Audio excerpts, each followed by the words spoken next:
for 5 minutes. Thank you so much, Madam Chair, and thank you so much, Secretary Cardona, for being here and bringing your perspective that is so unique of having taught in the classroom and taught in the kind of classrooms that we are talking about now. Sadly, yesterday, an 18-year-old used an assault rifle to kill 3 elders and wound 2 officers in Farmington, New Mexico. Every school in the city locked down, including an elementary school that was right near the shootings. Thankfully, none of the victims were children. However, as you know, in the last 10 years, there have been 664 shootings at K through 12 schools. 267 people have died. So many more have been traumatized.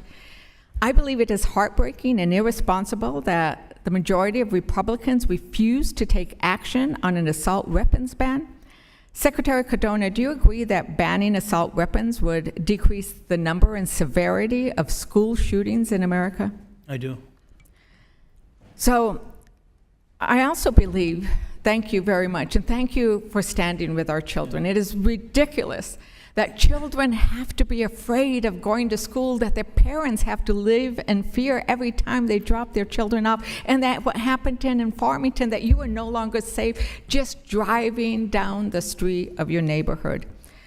But moving on to another matter about financial fitness, I think we need to encourage our young Americans, our students, to give them financial fitness, not literacy, because we all know how to read, but financial fitness, make them strong enough to move about in our world. I have the Financial Fitness Act, which would direct the Department of Education to establish a personal finance education portal available to the public, including both the students and their parents, to provide the kind of information about creating that fitness. Would you commit? The bill almost made it through the Senate we were that close, but I think you could establish this kind of online portal now. Would you commit to working with us to do that? Absolutely. I'd love to hear more about it and hear more about that. I think in our Raise the Bar strategy, we're really thinking about ways to improve programming in our schools and make sure that personal fitness or literacy, financial literacy is something that students are. But is it okay if I can share a little bit about the previous question? Please do. You know, I was a school principal. I think sometimes we lose sight of the emotion that happens when you're in a school, even if it's a school that's not impacted directly by the shooting. I was a school principal when the Sandy Hook massacre happened. Mm-hmm. I was about 40 minutes away. And I remember the impact that had not only on myself, the students, the parents, the teachers. We should not have to worry about safety of 6 and 7-year-olds when they're learning how to read. We've become a bit desensitized as a country. There is no one magic answer to this, but we need to come together around student safety. If we cannot come together around student safety, then I struggle to think that we're going to have to continue this fight. Our students deserve to be safe, and as a parent and educator, this is an area that I think we really need to come together on. I do believe that we should come together. I've had some very encouraging conversations with those in the community.